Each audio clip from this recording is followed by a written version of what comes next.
बाकीची साधनं करायची गरजच काय आहे? एक उदाहरण तुम्हाला सांगतो. काय झालं, एक लग्न झालं.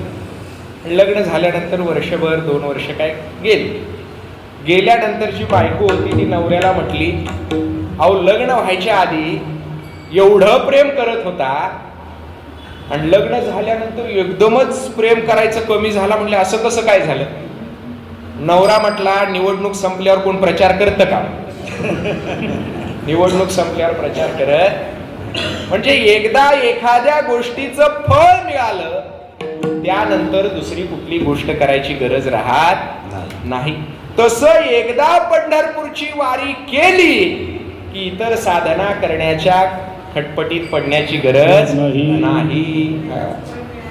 काय करावी साधने फळ अवघेची येणे. की या वारीच्या साधनेमुळे सगळं फळ मिळतं, त्याच्यामुळं बाकीच्या साधना करण्याची गरज नाही. बाकीच्या ठिकाणी तसं नाही. काशीमध्ये जर तुम्ही गेला तर काशीमध्ये नुसतं जाऊन चालत नाही. पंढरपुरामध्ये नुसतं गेलं की वारी घडते फळ मिळतं, पण काशीमध्ये तसं नाही. काशीमधलं फळ मिळण्यासाठी काशीमध्ये मरावं लागतं. काशीमध्ये जर मेला तरच तुम्हाला मोक्ष मिळतो अशी समजूत आहे. काशीमध्ये मेला तरच मोक्ष मिळतो अशी समजूत आहे. म्हणून जुन्या काळामध्ये काही लोक काशीला जायचे. कशा करता? मरायला. कशाला जायचे? मरायला जायचे. आपला वृद्धापकाळ जवळ आला, आपण 4-8 दिवसाची सोबते असं वाटायला लागलं की मग कुठं जायचे? काशीला जायचे. आणि 8 दिवस झाले, महिना झाला, 2 महिने झाले, 6 महिने झाले तरी काय मरायचे नाहीत. आता आपण जगतोय असं वाटायला लागलं की परत काशीवरनं माघारी यायचे आणि इथं आली की 2 दिवसात कार्यक्रम ओके, मरायचे.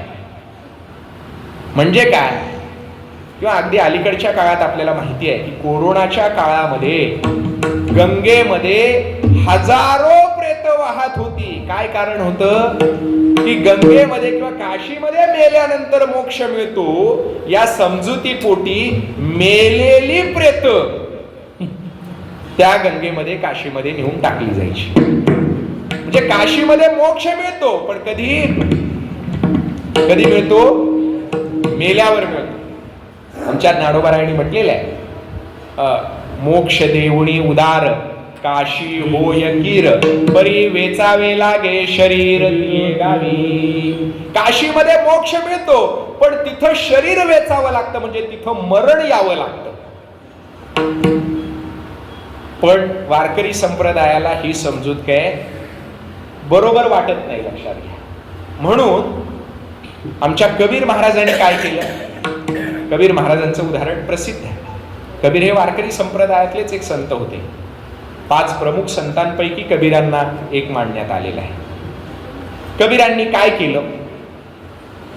काशीमध्ये मेल्यानंतर मोक्ष मिळतो आणि तिथंच पलीकडे एक ठिकाण आहे, तिथं मेल्यानंतर गाढवाचा जन्म मिळतो. गाढवाचा म्हणजे 4 पायाच्या गाढवाचा. लक्षात आलं ना? कशाचा जन्म मिळतो? गाढवाचा जन्म मिळतो. त्या ठिकाणाचं नाव जे मला बरोबर सांगतील त्यांना माझ्यातर्फे उदार 22 रुपयाचं बक्षीस. काल 11चं लावलं होतं, आज कितीचं आहे? 22. काय नाव आहे? मगहर. पण 22 रुपये उदार आहे.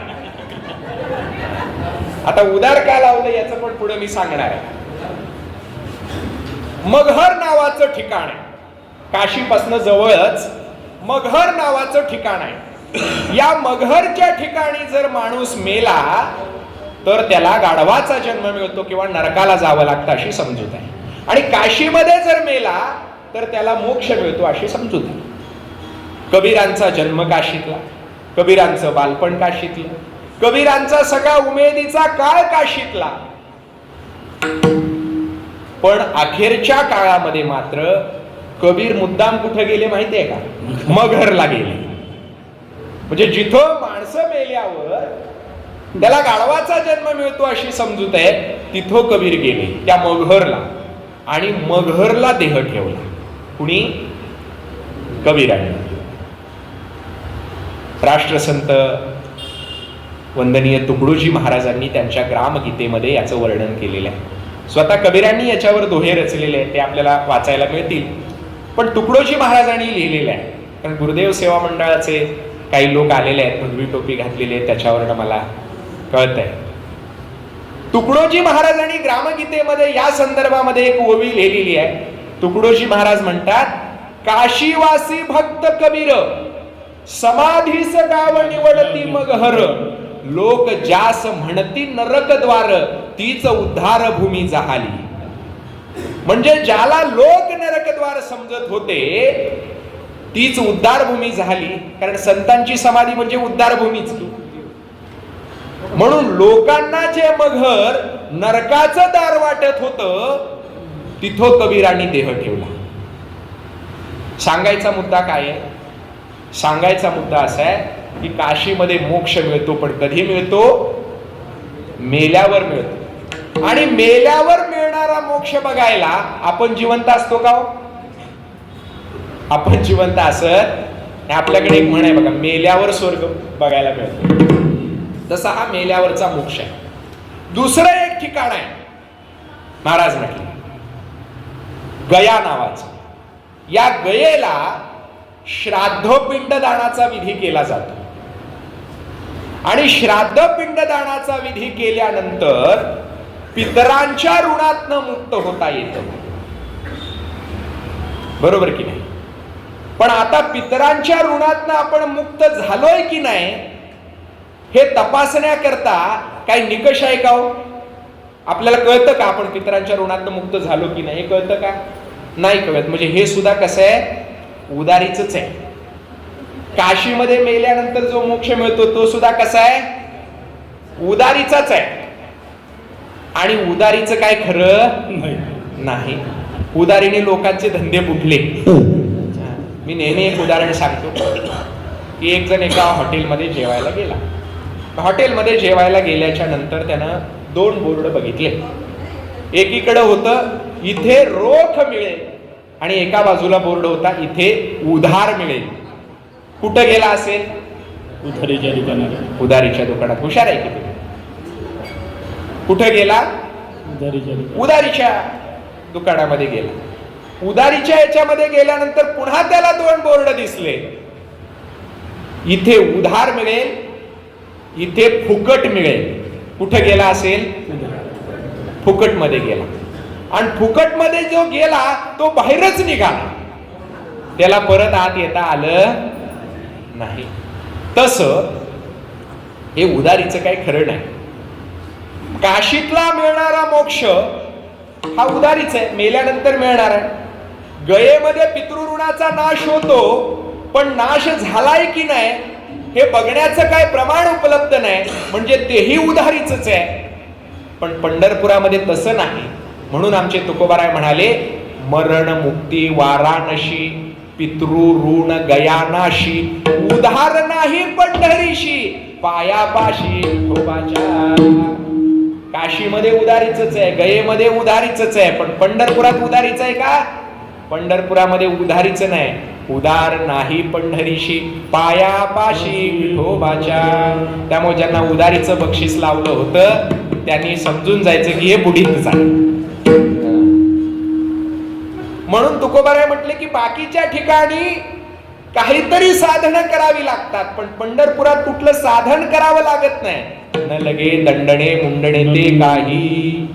किंवा तुकोबाराय म्हटले, कोणी साधोत गोरांजणे, करोत तपादी साधने, कोणी साधोत गोरांजणे, आम्ही नवजो तया वाटा, नाचू पंढरी चुहटा. करोत तपादी साधने, तपादी साधनं लोकांनी करावीत. कोणी साधोत गोरांजणे, कोणी गोरांजनाची साधनं करावीत, पण आम्ही त्या वाटेला जाणार नाही. आम्ही नवजो तया वाटा, नाचू पंढरी चुहटा. आम्ही मात्र या पंढरीच्या वाटेवरती नाचू. आणि आमच्या नाचण्यामध्ये, आमच्या गाण्यामध्ये एवढी शक्ती आहे की इथं देवाला सुद्धा नाचावं लागतं. म्हणून काय नामदेवरायांच्या कीर्तनामध्ये काय झालं, देव नाचला. बरोबर. नामदेव कीर्तन करी पुढे देवनाचे पांडुरंग. हे नामदेव कीर्तन करी पुढे देवनाचे पांडुरंग. नामदेव कीर्तन करी पुढे देवनाचे पांडुरंग. नामदेव कीर्तन करी पुढे देवनाचे पांडुरंग. नाचता नाचता देवाचा घडला पितांबर. नाचता नाचता देवाचा घडला पितांबर. नाचता नाचता देवाचा घडला पितांबर. नाचता नाचता देवाचा घडला पितांबर. नामदेव कीर्तन करी पुढे देवनाचे पांडुरंग. नामदेव कीर्तन करी पुढे देवनाचे पांडुरंग. नामदेव कीर्तन करी पुढे देवनाचे पांडुरंग. नामदेव कीर्तन करी पुढे देवनाचे पांडुरंग. त्यामुळे तुकोबाराय म्हटले, हा पंढरपूरचा आमचा मार्ग हा नाचण्याचा मार्ग आहे, गाण्याचा मार्ग आहे. इथे कुठल्याही प्रकारच्या क्लेशकारक साधना करण्याची गरज नाही. इथं श्राद्ध पिंडदान आदी कर्मकांड करण्याची गरज नाही. इथं काहीही करण्याची गरज नाही. एक तुम्हाला वारकरी संप्रदायातलाच प्रसंग सांगतो. वारकरी संप्रदायातले एक प्रसिद्ध कीर्तनकार होते, वैकुंठवासी भाऊसाहेब महाराज बार्शीकर असं त्यांचं नाव होतं. हे जे वैकुंठवासी भाऊसाहेब महाराज बार्शीकर आहेत, त्यांच्या जीवनातला हा प्रसंग आहे. 1822 साली ते गेले, म्हणजे 2022ला त्यांना 200 वर्ष झाली. 1740 सालचा त्यांचा जन्म होता. हे जे भाऊसाहेब महाराज बार्शीकर आहेत यांच्या संदर्भातली कथा आहे. वारकरी संप्रदायामध्ये जशा संतांच्या क्षेत्राला दिंड्या देवाच्या क्षेत्राला दिंड्या जातात, तसं संतांच्याही क्षेत्राला दिंड्या जातात. तसं त्र्यंबकेश्वरला निवृत्तीनाथांच्या क्षेत्राला सुद्धा दिंड्या जातात. जसं आळंदीमध्ये माऊलींच्या दर्शनासाठी दिंड्या जातात, देहूला तुकोबारायांच्या दर्शनाला दिंड्या जातात, तसं त्र्यंबकेश्वरला निवृत्तीनाथांच्या दर्शनाला दिंड्या जातात. आणि जाताना त्यांचा मुक्काम वाटेमध्ये नाशिकला असायचा. आणि नाशिक म्हणजे आपल्याला माहिती आहे की अगदी अलीकडच्या काळामध्ये ज्या संयोगिता राजा आहेत छत्रपती घराण्यातल्या, त्यांना सुद्धा वेदोक्त मंत्राने पूजा करू दिली नाही अगदी अलीकडच्या काळात. म्हणजे ते ठिकाण कसं असेल याची कल्पना करा. तर अशा नाशिक क्षेत्रामध्ये या दिंडीचा मुक्काम होता. आणि तिथली जी नाशिक क्षेत्रातली मंडळी आहे ती काय करायची माहितीये का, एखाद्या कीर्तनकाराचं कीर्तन चालू झालं आणि त्या कीर्तनामध्ये विवेचनाच्या ओघामध्ये जर त्यांच्या कर्मकांडावर काही माणूस टीका करायला लागला, त्याची चिकित्सा करायला लागला, तर हातामध्ये शेण घ्यायची आणि त्या कीर्तनकारावर फेकायची. म्हणून त्या नाशिकच्या घाटाला नाव पडलं शेणमारीचा घाट. काय नाव पडलं? शेणमारीचा घाट. अजूनही तुम्ही नाशिकला गेला तर गोदावरीच्या घाटावर शेणमारीचा घाट म्हणून तो घाट ओळखला जातो. त्या घाटावर कीर्तनकारांना शेणमार व्हायची. आणि हे भाऊसाहेब महाराज बार्शीकरांना कळलं. भाऊसाहेब महाराज म्हटले, पुढच्या वर्षी मी कीर्तनाला येणार. ते वास्कर फडावरचे होते. दुसऱ्या वर्षी नाशिकला कीर्तनाला गेले.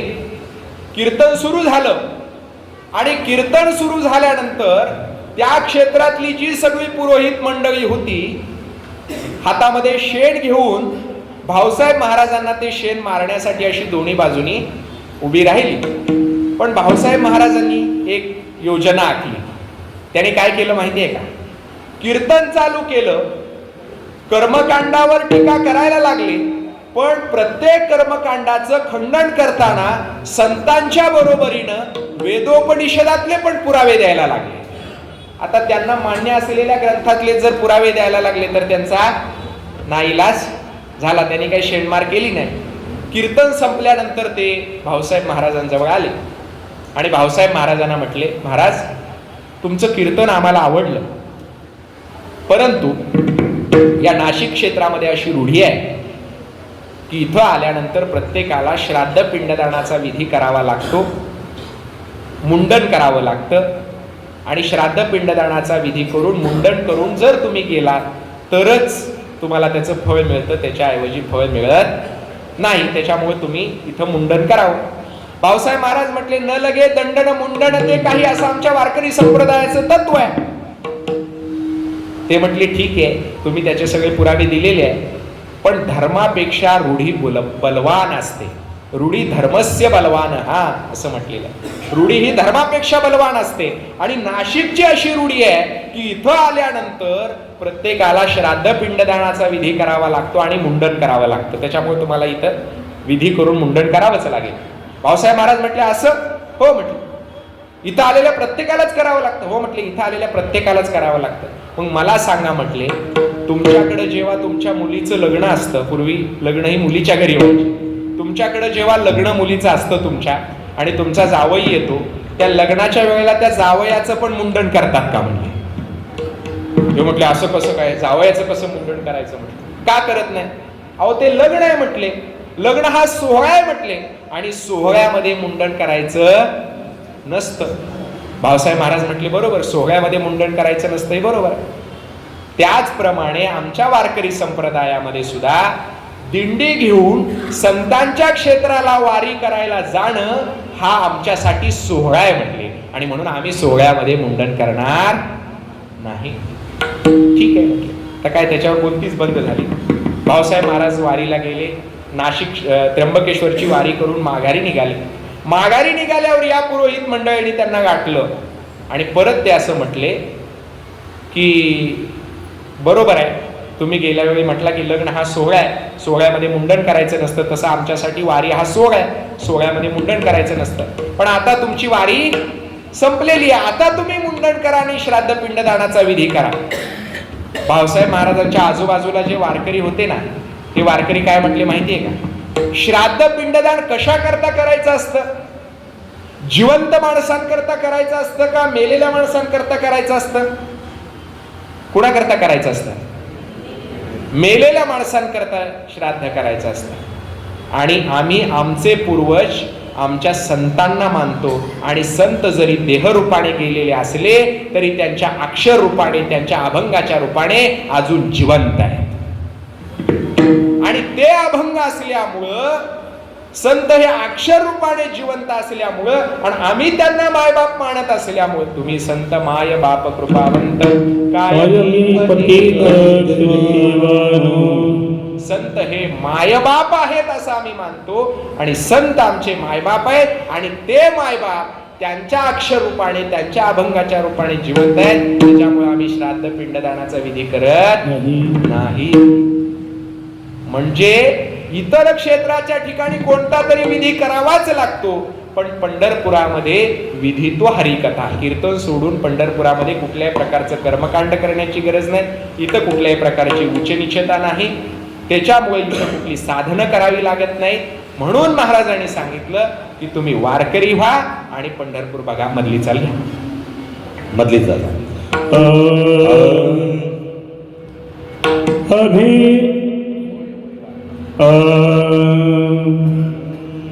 होय होय वारकरी, होय होय वारकरी, होय होय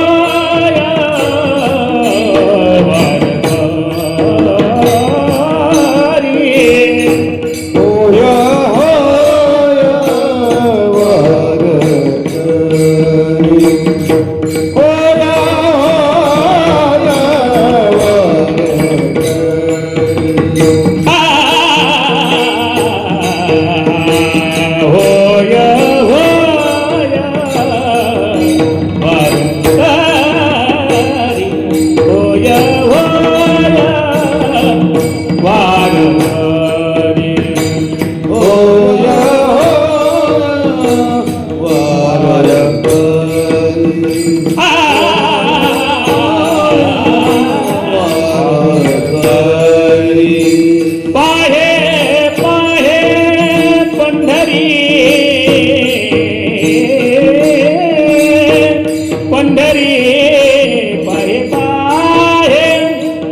पंढरी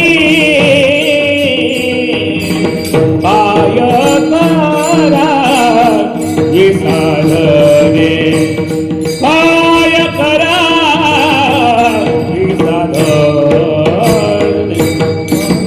पाये देव पंढरी पाये पाये देव पंढरी पाये पाये देव पंढरी पाय पाये पंढरी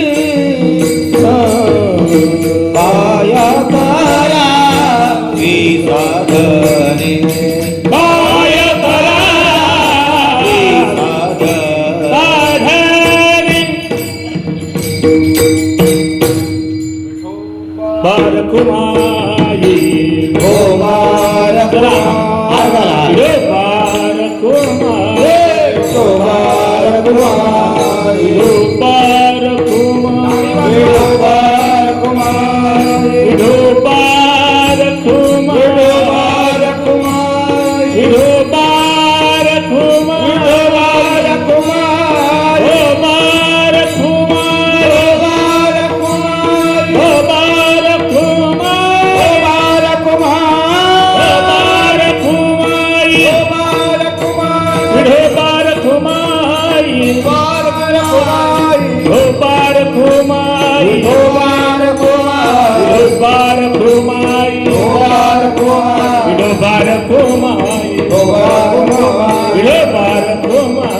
बारकुमारी बारकुमारी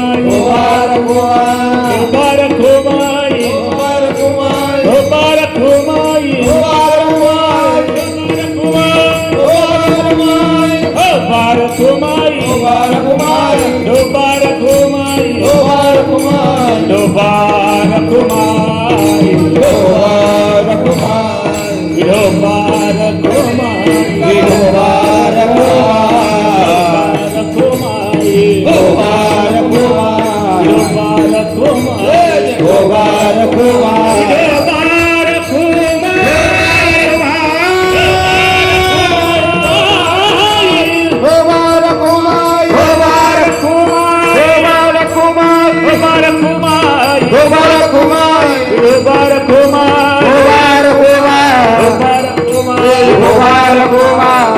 आता मधली चाल झाली. ते लहान मूल असते ते दूध पित नंतर द्या नंतर शेवट. एखादं लहान मूल असतंय आणि ते दूध पित नाही, मग त्याला दूध पाजायचं असतंय आईला. मग ती आई काय करते, एका पेल्यामध्ये दूध घेते, त्याच्यामध्ये चमचा टाकते. नमस्कार दोस्तों, हमारे न्यूज़ चैनल न्यूज़ इंडिया को लाइक कीजिए, शेयर कीजिए एंड सब्सक्राइब कीजिए. हम मिलेंगे फिर. धन्यवाद.